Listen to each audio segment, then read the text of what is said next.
As an ASP जब आपने force join की थी 21,000 रुपये तनख्वाह थी आपकी। फर्स्ट सैलरी जो मेरी आई थी, और 3 महीने बाद आई, आई गॉट 63,000। 3 महीने बाद मिली 63,000। यस। आज कितनी है ये सबका ही चैलेंज है। आज कितनी? आज तो माशाल्लाह अल्हम्दुलिल्लाह मेरी बड़ी अच्छी सैलरी है, और दैट इज़ टोटल 4 लाख होगी। होम टेकन जो होगी 290 तक होगी after deduction of taxes. We are also taxpayers. आपकी तनख्वाह डीआईजी ऑपरेशन से भी ज्यादा है? डीआईजी ऑपरेशन मेरा बैचमेट है, उसकी भी तनख्वाह इतनी होगी, यकीनन इससे कम नहीं हो सकती। अच्छा, हमें फिर जो बताई होगी वो फिर मेरा ख्याल है कि वो उसके उनके basic जहन में नहीं होगी। होगी, बट ये जो है इतनी तनख्वाह। यार आपकी तनख्वाह कितनी है? 1 लाख कुछ हज़ार हमारी है ग्रॉस पे। ठीक है, 1,20,000 है या 18,000। अच्छा, एक और बात जो हमें आवाम आके कहती है ना, वो हमें कहती है जी आप मेरे टैक्सेस से तनख्वाह ले रहे हैं। वी टोटली एग्री, बट मेरी जो 2 महीने की तनख्वाह दैट गोज इनटू टैक्सेस। ये डायरेक्ट टैक्सेशन की बात करूं, मैं तो इनडायरेक्ट पे गया नहीं। आईआरएस के जो ऑफिसर्स हैं they can deliberate more upon this. ठीक, अगले सवाल पे चलते हैं सर। अस्सलाम वालेकुम वरहमतुल्लाह। मेरा नाम उबैदुर रहमान माविया है। मेरे 2 सवाल हैं आपसे। पहला सवाल तो ये है कि ये जो हमारे ये मीडिया वाले भी हैं, इनसे तो इंशाल्लाह दोबारा मुलाकात होगी, इनसे सवाल बाद में होगा। सर, ये मीडिया वाले माइक लेते हैं, माइक लेके पहुंच जाते हैं किसी भी थाने के अंदर, वो बंदे के ऊपर अभी इल्ज़ाम होता है, इवन इल्ज़ाम भी नहीं होता, वो हो सकता है कि वो मुकदमा झूठा हो, झूठी बात हो, ये माइक लेके घुस जाते हैं, माइक उसके मुंह में जो है ना डाल देते हैं। मतलब इतनी जो है ना ये मुझे बुरी हरकत लगती है कि आप एक अच्छे खासे मुअज़्ज़ज़ शहरी को, वो तब तक मुअज़्ज़ज़ है जब तक वो मुजरिम नहीं बन जाता, जब तक उसको कोर्ट जो है ना वो जुर्म की सज़ा नहीं दे देती। उसके मुंह में माइक घुसाते हैं, उससे पूछते हैं कि तुमने ये जुर्म किया, कैसे किया। वो किसी किस्म का भी जुर्म हो सर, उसकी माशरे के अंदर उसकी मुझे इज़्ज़त की परवाह नहीं है। उसकी जो माँ बहन घर में बैठी है, उसका जो बाप बैठा है जिसने सारी उम्र जो है वो किसी के साथ ऊंची आवाज़ में बात नहीं की, हाँ जी करके उसने बात की, सर उसके ऊपर जो होता है, इसके ऊपर जो हमारा फोर्सेस हैं, जो कानून नाफिज करने वाले इदारे हैं, वो क्यों नहीं एक्शन लेते? सर पहला सवाल मेरा आपसे ये है कि मीडिया को क्यों इजाज़त दी जाती है कि वो अपने माइक लेते हैं और इन तरह के, और फिर उनके चेहरे भी नहीं छुपाए जाते? सर एक सवाल है, दूसरा भी कर। अच्छा, पहला सवाल जो आपने पहला सवाल भी अच्छा है यार। हाँ, पहला भी बहुत अच्छा है। और वो असल में आपको इनको एड्रेस करना चाहिए। हाँ। हमें नहीं। सर, अब आपने जब मैं आप वहाँ इजाज़त आता हूँ ना, देते आपने जो हैं। सर कंक्लूड इसी के किया अंदर मैं एक और चीज़ ऐड कर देता हूँ। जी। सर मैं ट्रैवलर हूँ, जब मेरे बाइक के ऊपर ना अल्हम्दुलिल्लाह कैमरा लगा होता है, जब कैमरे की रेड बत्ती चल रही है ना, पुलिस वाला कहता है कि सर शुक्रिया जाएं आप। वो मेरा कैमरा जब ऑन होता है, मेरा आप मीडिया कैमरा से हैं? नहीं, मैं मीडिया से नहीं, मैं ट्रैवलर हूँ, मैं बाइक कौन से ट्रैवलर कैमरे हूँ। पे रेड होता है ऑन एयर? सर मैं बाइक ट्रैवलर वो हूँ। ट्रैवलॉगिंग करते होंगे। सर अच्छा, कैमरा माइक की बात कर रहा हूँ कि कैमरा जब ऑन होता है तो उसकी रेड लाइट चल रही होती है, आगे से पता चल जाता है, रिकॉर्डेड ना, उनको पता है। तो उनको जी बिल्कुल भी बता रहा हूँ। तो वहाँ पे मीडिया, ये पुलिस वाली इजाजत देते हैं तो मीडिया जाता है ना। सर मेरा सवाल ये है कि मीडिया, ये पुलिस वाले क्यों इजाजत देते बिल्कुल हैं? सही आपकी बात है। देखें, एक तो ज़ाहिर 2 इसके पार्ट्स अभी बन गए क्वेश्चन के। माइक के करीब आ जाएगा। थाने के अंदर जाके रिकॉर्डिंग करना, दैट्स नॉट अलाउड। हमारे अपने कैमराज लगे हैं, विजिलेंस कैमराज हमने इतने लगा दिए, not only in Punjab, Sindh में भी लग गए हैं, इवन बलूचिस्तान में, केपी में, सब जगह, क्योंकि हमारी कोऑर्डिनेशन होती रहती है, वो लग गए हैं। मीडिया को नहीं, किसी को भी ये परमिशन नहीं है कि वो एक अक्यूज़्ड की तस्वीर को सोशल मीडिया पे, प्रिंट मीडिया पे, इलेक्ट्रॉनिक मीडिया पे अपलोड करे और टेलीकास्ट करे। इवन जो आप बात करें ना आफ्टर कन्विक्शन, उस वक्त तक तो उस केस में इतनी, यानी वो इतना पुराना हो गया होता है केस के, no one is interested. Interest कब है पब्लिक का? कंप्लेनेंट का इंटरेस्ट कब है? असल में तो कंप्लेनेंट है ना सारी चीज़ का बेनिफिशरी। वो तो ये कहता है कि मेरे मुलजिम को पकड़ो, वो मैं बैठा हूँगा, उसको मारो भी, उससे इन्वेस्टिगेशन भी मेरे सामने करो, उसकी तस्वीर भी बनाओ, सोशल मीडिया पे वायरल कर दो कि हमने तुम पे पर्चा करा लिया। ईगो उनकी जो है ना, ईगोइस्टिक होते हैं लोग, उनकी ईगो तब मुतमईन होती है, सेटिस्फाई होती है। अच्छा, ये किसी को भी अलाउड नहीं है, सिर्फ मीडिया को नहीं, किसी को भी अलाउड नहीं है, एंड इस पे बड़ा स्ट्रिक्ट एक्शन हो रहा है। पहले ये प्रैक्टिस थी, माल प्रैक्टिस थी, जिससे ये कंप्लेंट सामने आई। अब हालात बहुत बेहतर हो चुके हैं। और भी हमें इस वक्त काफ़ी सारे ऐसे इशूज़ पब्लिक की तरफ से आ रहे हैं जिसपे we are doing deliberation to resolve all those issues. अच्छा, सेकंड आपने कहा कि जब मैं जाता हूँ, पुलिस वाले जब देखते हैं कि कैमरा ऑन है तो उनका बिहेवियर और होता है, कैमरा ऑफ है तो उनका बिहेवियर ऑन डिफरेंट होता है। मैं कोयटा का रिहायशी हूँ, जिना रोड पे पारसी कॉलोनी है। पारसी कॉलोनी के बाहर लिखा होता था कि गेट के अंदर आना, कॉलोनी है पूरी, और दीवार को क्रॉस करके उसके ऊपर से झांकना मना है। हम कहते थे क्यों, किस लिए मना है? क्योंकि अंदर डॉग्स हैं, open dogs, unleash dogs. Camera जो है बहुत बड़ी एक डेटरेंस की चीज़ है, और इसका पॉजिटिव यूज़ भी है। मैं आपको ये बताऊं, आप तो सिर्फ इस कैमरे की बात करें, मैंने मल्टीपल केसेस जो है इस तरह के ट्रेस किए हैं जहाँ पर एक प्राइवेट इंडिविजुअल ने अपनी शॉप पे, अपने घर पे कैमरा लगाया हुआ है, उसमें जिस कार में डकैत बैठे वारदात करने के बाद उसका नंबर आ गया।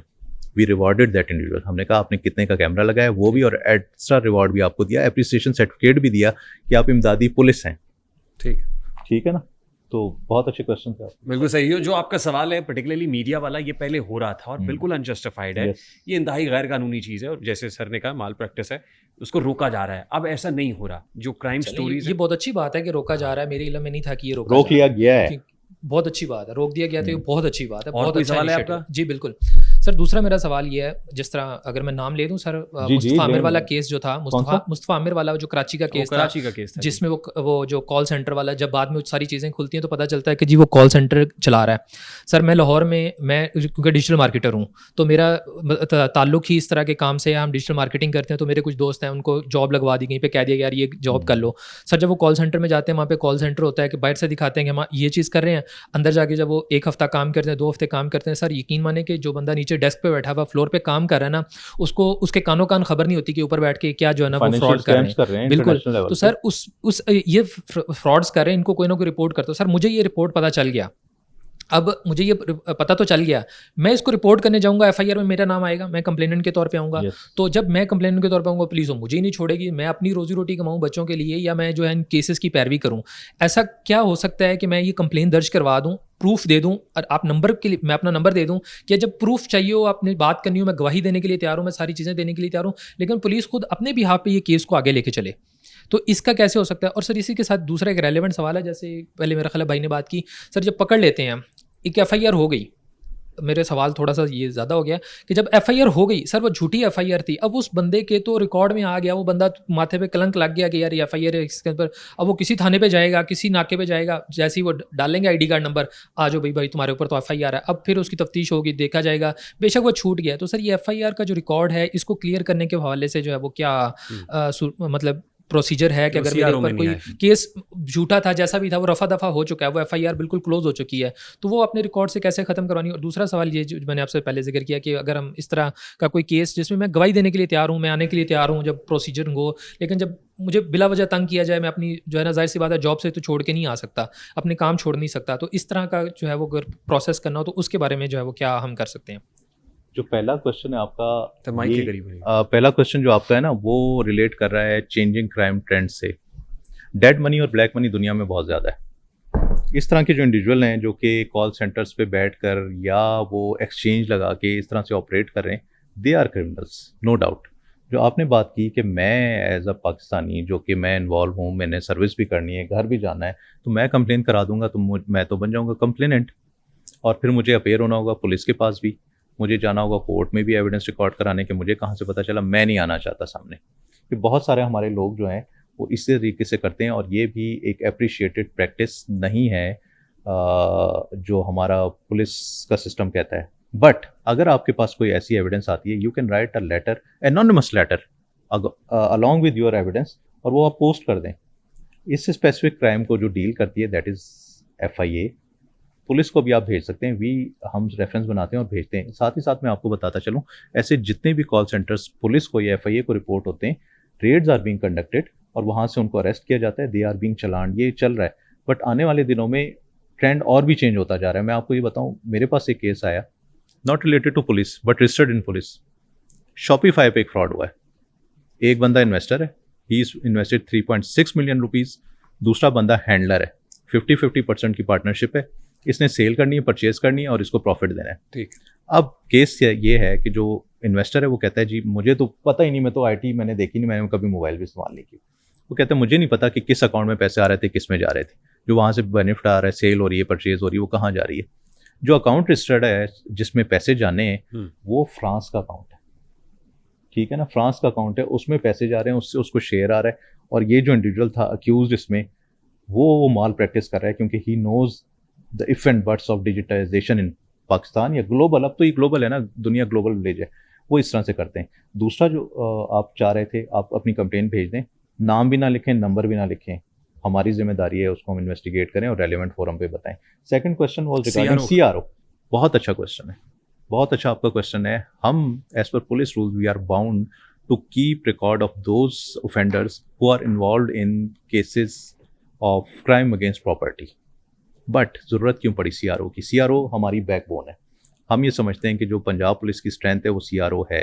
हमारे पास अराउंड 50 लाख इंडिविजुअल्स हैं जिनका रिकॉर्ड है, चाहे वो कंप्लेनेंट हो, वो विटनेस हो, वो अक्यूज हो, हमारे पास वो रिकॉर्ड है। आपने उस स्पेसिफिकली उस बंदे की बात की जिस पे पर्चा हुआ, झूठा पर्चा हुआ, पर्चा खारिज हो गया, बट उसका नाम आ गया रिकॉर्ड में। अब वो रिकॉर्ड उसके लिए किस तरह से खतरनाक है? खतरनाक इसलिए कि उसने कहीं जॉब पे अप्लाई करना है, करेक्टर जी। सर्टिफिकेट चाहिए। करेक्टर सर्टिफिकेट वो जब लेके जाएगा तो उस कंपनी ने कहना है यार आप पे तो FIR हुई थी, ठीक है, चाहे झूठी हो। इधर खराबी कहाँ है? यहाँ खराबी है हमारी सोसाइटी में। ये पुलिस डिपार्टमेंट की वो नहीं, पुलिस डिपार्टमेंट ने सिर्फ उसको करना है। और अब तो बड़ी क्लियर डायरेक्शन आ गई हमें लाहौर हाई कोर्ट से कि एनी पर्सन जो कि who is declared innocent in during the course of investigation, या जिसकी FIR कैंसिल हो जाती है एग्रीड बाय द कोर्ट, उसके रिकॉर्ड में अगर आप मेंशन भी करते हैं तो नीचे लिखेंगे कि there is nothing adverse against him. तो अब ये हमारी अपनी कैपेसिटी है कि हम उस चीज़ को कितना जज करते नहीं, हैं। लेकिन उसको बिल्कुल अगर क्लियर करना है, वो कहते हैं बिल्कुल क्लियर करना है CRO इस में ना आए पे, वो। यस, इस पे वर्किंग हो रही है। मैंने आपको बताया था जैसे ट्रेंड चेंज हो रहे हैं तो हमें पब्लिक कंप्लेंट्स आती हैं। इस वक्त सबसे ज़्यादा कंप्लेंट ये आती है जो इन्होंने बात की कि पर्चा खारिज हो गया। तो हम ये चाहते हैं कि इसका फाइनल यही हो कि वो रिकॉर्ड उसमें नज़र ना आए, जी। But we have to devise and strategy, ठीक है, कि वो किस तरह से होगा और फिर हम क्लियर करेंगे। अच्छा, जो क्राइम अगेंस्ट प्रॉपर्टी वाले हैं उनका ये कभी क्लियर नहीं होगा, जो हीनियस ऑफेंसेस में वो कभी क्लियर नहीं होगा। एक और मैं आपके केस स्टडी रखता हूँ सामने। बेशक वो झूठा है, यानी FIR झूठी है, फिर भी क्लियर नहीं होगा। जो क्राइम अगेंस्ट प्रॉपर्टी है ना, उसमें तो आपने रिकॉर्ड रखना ही रखना है, लेकिन आप आगे लिख देंगे कि ये FIR खारिज हुई थी। अच्छा, अब मैं आपको एक केस स्टडी रखता हूँ। काइट फ्लाइंग होती है, डोर, पतंग कट जाती है, जी, डोर चलती है, पतंग साथ लेके जाती है, गले पे फिर जाती है। ये मर्डर है या डेथ है? वन व्हीलिंग करते हैं लड़के, वन व्हीलिंग करते हैं, gang of one wheelers on mall road. आपको नज़र आता है, आप सामने से गुजर रहे होते हैं, आप कहते हैं यार मैं तो ज़रा क्रॉस कर रहा था, वो आपको हिट कर देते हैं। Murder, accident? नहीं, आप देखें ना, तो फिर पुलिस ऑफिसर ने ये चीज़ डिसाइड करनी होती है। कानून हमें ये कहता है दैट इज 322, ठीक है, अटेम्प्टेड। कत्ले खता, गलती से हो गया, लेकिन जिसके घर का बच्चा गया उसको कौन जवाब देगा? बिल्कुल सही।